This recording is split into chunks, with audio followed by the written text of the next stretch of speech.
90వ కీర్తన 17వ వచనాన్ని చదువుకుందాం. మా దేవుడైన యెహోవా ప్రసన్నత మా మీద ఉండునుగాక.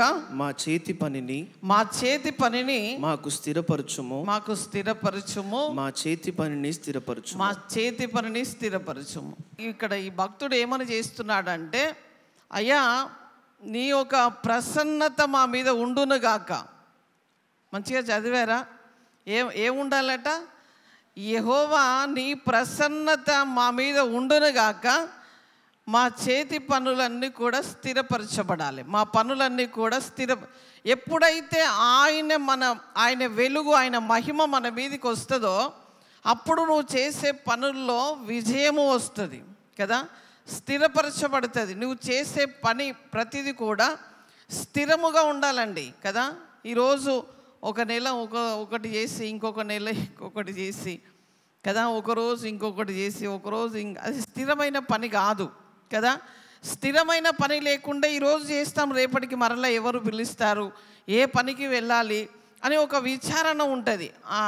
అడ్డ మీదకి వెళ్తే ఎవరు పిలుస్తారా అని చాలామంది పనులకు వెళ్ళేవారు అలా చూస్తూ ఉంటారు.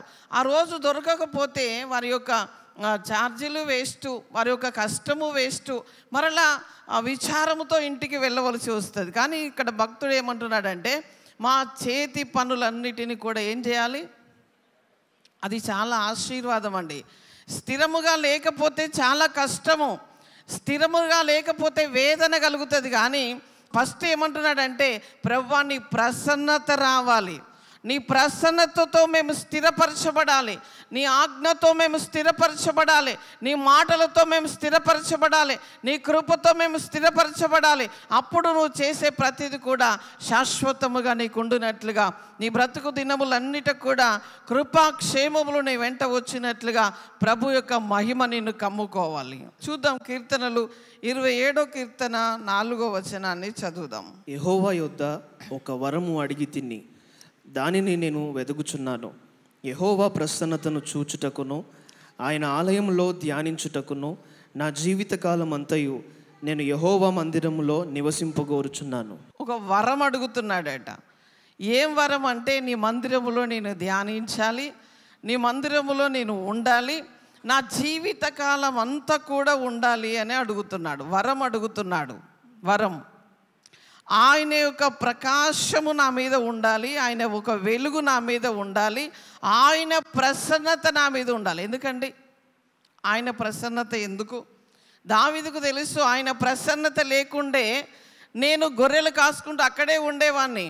కానీ ఆ గొర్రెలు కాసుకునే క్రమములో, ఆ అరణ్యములో నేను దేవుని ప్రసన్నతను చూడాలని ఒక ఆశ, ఒక తృష్ణ నాకున్నది కనుక నేను ఈరోజు రాజుగా ఎంచబడ్డాను. అదే ప్రసన్నత నా మీద ఉంటే నా జీవితకాలం అంతా కూడా నేను ప్రయోజనకరముగా ఉంటాను అనుకున్నాడు. అందుకనే నీ ప్రసన్నత నా మీద ఉండాలయ్యా, నీ వెలుగు నా మీద ఉండాలయ్యా, నీ యొక్క ముఖక్రాంతి నా మీద ఉండాలయ్యా, నీలో నేను నివసించాలి ప్రభువా.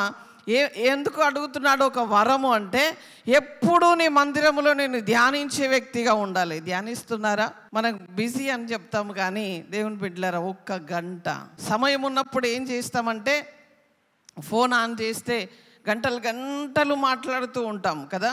కొంతమందికి ఫోన్ మాట్లాడింది ముద్ద దిగదు, కొంతమందికి ఫోన్ మాట్లాడింది చీపురు పట్టుకోవడం చేత కాదు, కొంతమందికి ఫోన్ మాట్లాడింది కాఫీ లోపలికి పోదు. ఇలా చెప్తూ పోతే మీకు కోపం వస్తుందేమో, కానీ చూడండి, ఆయన ప్రసన్నత పొందుకొని ఆయన కొరకు నువ్వు ధ్యానించే వ్యక్తిగా ఉంటే నువ్వేది కోరుకుంటే అది అయిపోతుందండి. అది ఒక వరం అడుగుతున్నాడట. వరం ఏంటిది అంటే, నీ మందిరంలో నేను ఎప్పుడూ ధ్యానించే వ్యక్తిగా ఉండాలయ్యా కదా. నీతిమంతుని ఆకలి కొననీయడట, నీతిమంతుల సంతానం భిక్షమెత్తుకోవడం చూడలేదట. అంటే నువ్వు దేవుని సన్నిధిలో ధ్యానించే ఒక వరం అడిగి ఆయన సన్నిధిలో నువ్వు కనిపెడుతూ ఉంటే, ఆయన వెలుగు నీలోనికి వచ్చినప్పుడు నీ జీవితము అందముగా ఉంటుందా, అందహీనముగా ఉంటుందా? మీరే చెప్పాలి. ఆ యొక్క ఆశ మనకు ఉండాలి. ఏమని అడుగుతున్నారు ఎప్పుడైనా? ఈరోజు ప్రభువా ఇన్ని గంటలు నేను ప్రార్థన చేయాలి, ఇదిగో ఈరోజు నేను ఇలా నీ సన్నిధిలో ధ్యానించాలి. సన్నిధిలో అంటే ఇక్కడే వచ్చి కూర్చొని కాదు, నీకు ఒక ప్రత్యేకమైన స్థలము ఏర్పరచుకొని అక్కడ కూర్చొని దేవుని వాక్యమును ధ్యానిస్తూ ఆయనను ఆరాధిస్తూ ఆయనే ప్రకాశవంతమైన వెలుగు, ఆయన ప్రసన్నతను చూడగలుగుతున్నావా? ఎప్పుడైనా చూసారా? మందిరానికి వచ్చినప్పుడు కాదండి, ఇండివిజువల్గా నీ ఒక్కడివి కూర్చున్నప్పుడు దేవుని ప్రసన్నతను చూడగలుగుతున్నావా? దావీదు ఒక్కడే ఆయన ప్రసన్నతను చూడగలిగాడు. ఆయన ప్రసన్నతలో చూసి అంటున్నాడు, ఒక వరం అడుగుతున్నాడు, ఎప్పుడు నేను నీ మందిరములో ధ్యానించే వ్యక్తిగా ఉండాలయ్యా, నేను నిన్ను ఆరాధించే వ్యక్తిగా ఉండాలి, నేను ప్రార్థించే వ్యక్తిగా ఉండాలి, నిన్ను కలిగిన ఒక వ్యక్తిగా నేను ఉండాలి అని అడుగుతున్నాడండి. రాజు చాలా బిజీ పర్సన్, కానీ ఆయన బిజీ అంతా పక్కన పెట్టాడు. ఇదంతా అశాశ్వతమైనదని దావీదుకు తెలుసండి.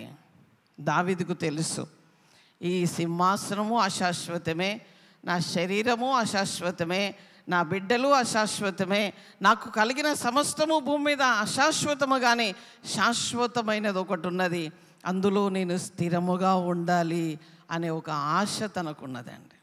ఆశ మనకున్నదా? ఎప్పుడు మనము ఆ కిందనే ఆలోచిస్తూ ఉంటాం. ఎప్పుడు మన చూపు కిందకే ఉంటుంది కదా, కిందనే చూస్తూ ఉంటాం. కానీ ఒక ఆత్మీయుడు ఎప్పుడూ నీ తల పైకి ఎత్తబడి పైనున్న వాటిని వెతకాలి, పైనున్న వాటి కొరకు ఆశపడాలి, పైనున్న వాటిని చూడాలి, పైనున్న వాటిని కనుగొనాలి. అప్పుడు భూమి మీద సమస్తము నీకు సమకూర్చబడుతుంది. నీ అవసరాలన్నీ కూడా అవే తీర్చబడతా ఉంటాయి.